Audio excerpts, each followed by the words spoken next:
Good day, I'm Twyla Whelan and this is your JIS News for Monday, July 21, 2025. The Housing Agency of Jamaica, HAJ, is to implement an amnesty for persons with outstanding balances under $150,000, giving them the opportunity to receive their land titles. Prime Minister Dr. Andrew Holness made the announcement during a land titling ceremony on Friday in Savannah Lamar, Westmoreland. According to Dr. Holness, some titles have remained unissued despite small balances owed to the HAJ for the cost of the lands, many dating back several years. I have said to the chairman, examine your database for all the titles that are under $150,000 outstanding. And we are going to give an amnesty. So that will, I am certain, give a significant number of Jamaicans access to their titles. And I also use this platform to say to others who owe over the 150, come in and start paying. Let us settle this and get all the titles out there into your hands. You know why? Because the title gives you access to financing. Meanwhile, 86 residents from several communities in Westmoreland received their land titles from the HAJ on Friday. The beneficiaries are from communities such as White House, Whitehall, Landilo, Seaton Crescent, Galloway and Hermitage in Betheltown. In his remarks at the ceremony, Prime Minister Dr. Andrew Holness underscored the significance of the occasion. Today is a day of immense pride. We are here to advance a vision of broad-based land and home ownership in Jamaica. 86 of you will walk away from this ceremony with a document that has eluded you and many others for far too long. A certificate of title. Big document. And with that piece of paper, you will walk literally into a new life. You will walk with your head high.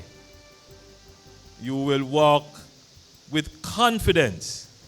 Nobody can come and tell you to move from here. Dr. Holness also reiterated the government's commitment to formal land settlement, noting that the policy of his government was to make sure that every Jamaican could have a title to a piece of Jamaica. He said the approach being taken was to ensure that people were settled fully with infrastructure in place rather than occupying land informally. When we are going to settle people, settle them fully and then allow them to pay for it over time. That is the approach of the government. The Prime Minister also acknowledged that the titling process remains complex, but assured residents that the government would continue to expand its efforts to deliver legal ownership. The National Housing Trust (NHT) has forged another partnership to deliver 120 modern housing units at the Chantilly Gardens housing development in Westmoreland. Ground was broken on Friday for the construction to be done by Grange Solutions Limited under the NHT's Guaranteed Purchase Program. The first phase of the development will consist of 1- and 2-bedroom units. In his remarks, Prime Minister Dr. Andrew Holness said the development marked another milestone in the government's mission to ensure that every Jamaican got access to secure quality housing. This development is not only about a house. It includes roads with sidewalks and curbs, a potable water network with fire hydrants, stormwater drainage, electrical distribution systems, a centralized sewage treatment plant, and lands reserved for green spaces. In other words, we are building not just homes, but sustainable, complete, and livable communities. The NHT currently has over 40,000 housing solutions in varying stages of development across the island. Jamaica has taken a major step in strengthening its response to sexual harassment with the official swearing in of a 14-member sexual harassment tribunal.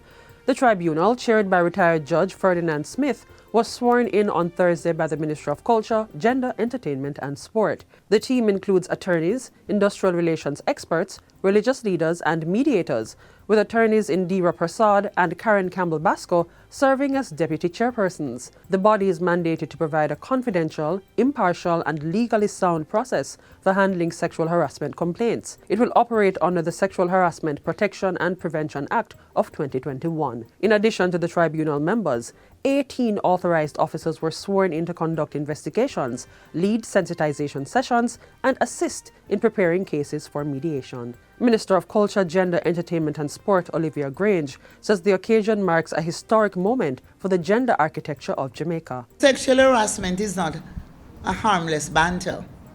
It is an abuse of power that can leave lasting scars. It silences people. It drives them out of jobs and schools. It robs them of their confidence and sense of safety.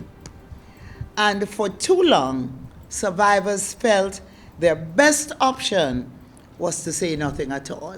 Senator Kamina Johnson-Smith, who played a key role in drafting the act, expounded on its true purpose.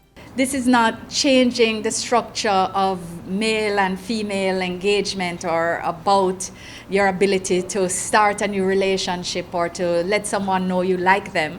It is about protecting people from unwanted advances. Prime Minister Dr. Andrew Holness says the government's continued investment in public transportation reflects its commitment to improving ease, convenience, and affordability for the Jamaican people.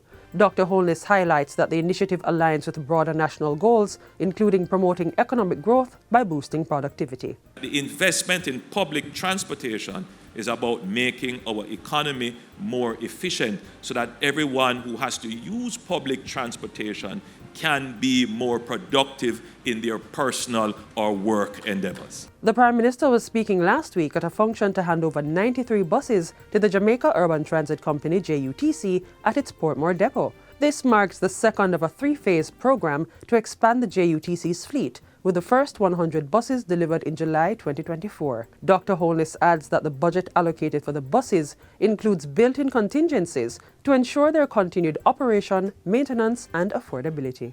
Our financing arrangement from our budget is to prepare for the day when the bus breaks down, so that we can keep it running and extend its useful life.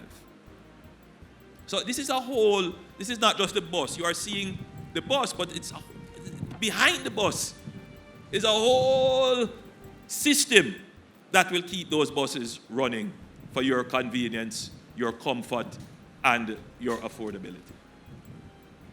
It's an entirely new bus system that we have created. And finally, grade 6 students sitting the primary exit profile PEP exams next year will benefit from a shorter testing schedule, with mathematics and language arts assessments reduced to single-day sittings. Minister of Education, Senator Dr. Dana Morris-Dixon, made the disclosure during a recent back-to-school conference held in Falmouth for principals and vice principals from Region 2. We're also going to shift the timing. So you're no longer going to have an exam in February. You will have your exams in April and May. So you have more time to deliver the content to the students. The minister says these changes are not a complete overhaul of the PEP structure, but rather simple, practical adjustments to ease stress and improve teaching and learning. As part of the revisions, new literacy and numeracy questions will be added to the existing mathematics and language arts papers to give the ministry better insight into the literacy and numeracy skills of students finishing primary school. What we're doing is adding a few questions to the mathematics paper to test numeracy, and we'll add some questions to the language arts paper to test literacy. It's not a new paper, it's just some questions that we'll be building into the exams to test numeracy and literacy.